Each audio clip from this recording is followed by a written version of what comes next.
the obstacles that are out there with this. And one of you listening yesterday suggested that we reach out to some of the people that cover ACC teams and talk to them about the situation. Thought it was a great idea. And Andrew Jones, who is the publisher at Tarheel Illustrated, which is part of the Rivals Network. That's the North Carolina Rivals site. Kind enough to spend a few minutes with us this afternoon. Andrew, thanks so much. So the genesis of this conversation has been about realignment and all the question marks that go along with it, what the Big Ten's doing, what the SEC might do, what's going on with the ACC. So let's start with the ACC piece of it before we get specifically into the North Carolina piece. And that's this grant of rights thing that people seem to have differing opinions. There are folks that say there's absolutely nothing, if you're an ACC team, you can do about the grant of rights, and others that go, legal scholars will figure it out, and maybe it gets blown up. What do you say? I'm sure you've studied this. Oh, yeah. I would say, first of all, thanks for having me on. Appreciate that. I would say that the best description I've been given by people who are very much in the know is that it is, quote, unquote, rigid.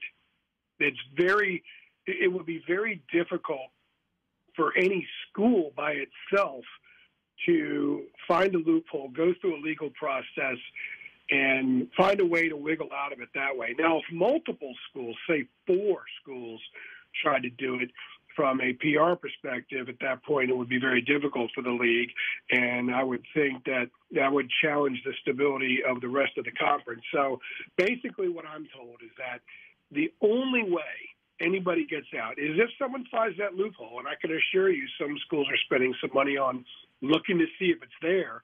The other way is simply enough schools just get up at one point at the same time, galvanize together, even if they may be headed in different directions ultimately, and challenge it that way, or maybe make it to reach a point where it's an untenable situation for the league. I don't think anybody is in that position just yet, but I can speak with absolute certainty that from some people I know around the ACC and also from North Carolina, that everyone is doing due diligence right now to cover all the bases, whether they can find a way to get out now and save themselves and go to one of the other 2 leagues, if the leagues will have them, or the other thing is they're also spending a lot of time, and I would say right now even more time, at looking at ways to make it work as is, because the GOR is so difficult, because if you do break free without finding the loophole, the penalty is so severe that it doesn't make a whole lot of sense for anybody to do that anytime in the near future.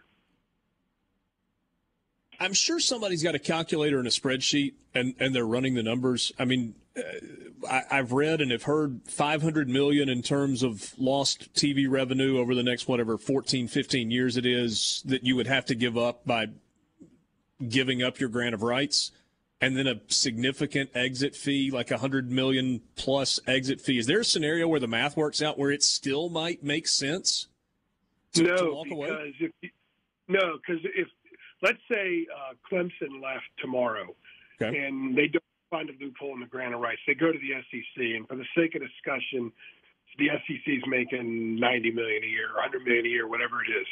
Those are the numbers certainly being thrown out there. Clemson would have to pay a $120 million exit fee, okay, and then forfeit all TV revenue through 2036, all of it. Regardless of where that revenue comes, whether that revenue is coming from the ACC or the SEC? Well, they wouldn't get any ACC revenue because they would be in the SEC or the Big Ten, wherever they were to go. So all of their new TV revenue from the new league, they would forfeit the ACC stuff because the $120 gets them out of the league. $120 million would get them out of the league. So they wouldn't get any of the ACC revenue, but they wouldn't get any of the new conference revenue either. Plus, they also wouldn't be allowed to be on TV at home. And it's so rich. Yeah, that doesn't work. It doesn't make any sense. So that's why there are factions at each, and I would maybe not at each school, because there are certain schools that I think are potentially in trouble down the road in the league, even if the league stays together. But at Virginia, North Carolina, Florida State, Clemson, Miami, Louisville, perhaps Georgia Tech, maybe even NC State, people at those schools are trying to find the loopholes just in case. Because the commissioner, Jim Phillips, has been working for a while to try to get ESPN to renegotiate the contract. Recently, the ACC announced that they're scrapping divisions, And what they're going to do is a round-robin schedule where you play everybody at home every 4 years. Yeah. Which actually makes it more interesting. It makes it more appealing. It breaks the monotony that I've seen set in, especially if you're in the coastal. If you've got Pitt and Georgia Tech and Duke and the same schools coming in, for some people it's not very sexy. If you open it up and you get to play the whole league, the greater variety will probably help with TV ratings, and it'll help a little bit at the gate. But that's just a small thing. They're going to need to do more. They're going to need to, I think, add a ninth conference game, maybe mandate that you don't play FCS teams to further enhance the TV brand.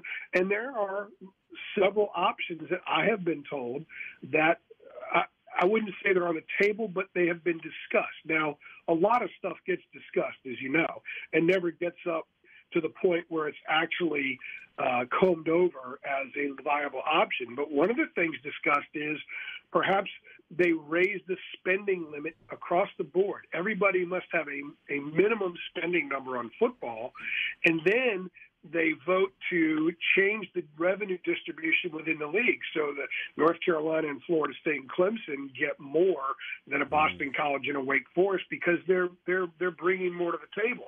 So if you're BC and Wake Forest and you're sitting there, let's say at a $40 million spending minimum mandate, and you're only getting $22 million on the TV revenue share, that makes it very challenging for certain schools. There are some people in the league that want to see schools like Wake and BC, I would, for lack of a better term, contracted, and that would make the strength of what they have more greater. The revenue spread out would increase, and then they would maybe look at other options. That's how crazy it is right now. I'm giving you an example of the degree of craziness. It's that the discussions have actually gone in that direction with some people. I have no idea if ADs have sat around talking about it. I would imagine the Wake and BC ADs wouldn't like it too much. But the point is, I think the ACC sees this as a drastic situation, and drastic times call for drastic measures. So there are a lot of things that could happen that would be rather shocking in the next year that comes from the ACC as a measure at keeping the league sustainable. Let's pretend, Andrew, for a second that there is a way out for North Carolina. I would argue that Notre Dame is, without question, the sexiest prospect that is out there, and the Big Ten or the SEC would roll out the red carpet and take them yesterday, today, tomorrow, 10 years from now. I would also argue that after Notre Dame, North Carolina is the next sexiest, and that both of those leagues would love to have North Carolina as a member of their league. If the option was on the table for North Carolina to choose either the Big Ten or the SEC, which would they choose? Well, the fans would want the SEC. Okay. And I think that the academic people and the power people, a lot of them would want the Big Ten. And I think it's an interesting set of scenarios because UNC might be the only school in the ACC that's full-time ACC that would probably be a good fit in either league. And if they did go Big Ten, I think it would absolutely be paired with Virginia. No doubt about it. The Big Ten would love to get in the number 8 and 9 market population states in the country. And Virginia's all in. I mean, Virginia's going to spend a lot of money. They want to be at the table. If they believe there are 40 or 45 programs that are going to be on a completely different level than everybody else, UVA wants to be there. So there is a commitment there. North Carolina's had the commitment for a while. They just got to win football games, basically. And I think that's why they brought Mac Brown back, and they think he can do it. So I think that fans want SEC because the SEC, especially being down here in the South, is more appealing to Carolina fans.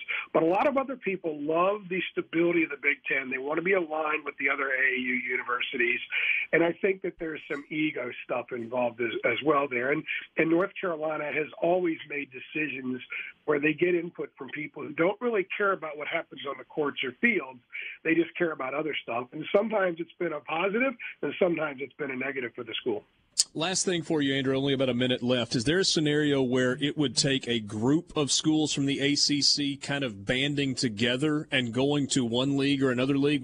Could that be something that sways it? Let's say it was North Carolina and Virginia and, I don't know, Duke and Clemson or Duke and NC State for the last. Would that make a difference to try and pull a group as opposed to an individual school? Yeah, there are two ways to answer your question. Number one, I'm told by very much in the middle of this process, so that if 8 schools tried to leave, even if some were going to other options, other leagues, other than just one league together, that would void the grant of rights because there's 14 full-time members, 15 schools overall. That would void it. The other thing is, as I addressed early on, look, if Clemson, Florida State, North Carolina, and Virginia decide that they want to leave, what's left in the league? Yeah. So what is there for the league to fight for after that? Because its TV deal will be destroyed, so it doesn't have that to protect. It's going to lose its most – add Miami to the mix. Those are the most interesting schools in the league. Across the board, they're the most competitive when you look at all sports. So if you lose them, you lose the ACC. So that's why I think there is a way to do that without finding the loophole. It's just simply forcing the ACC's hand. Andrew, thanks so much for your time and your insight. Hopefully we can catch up again down the line.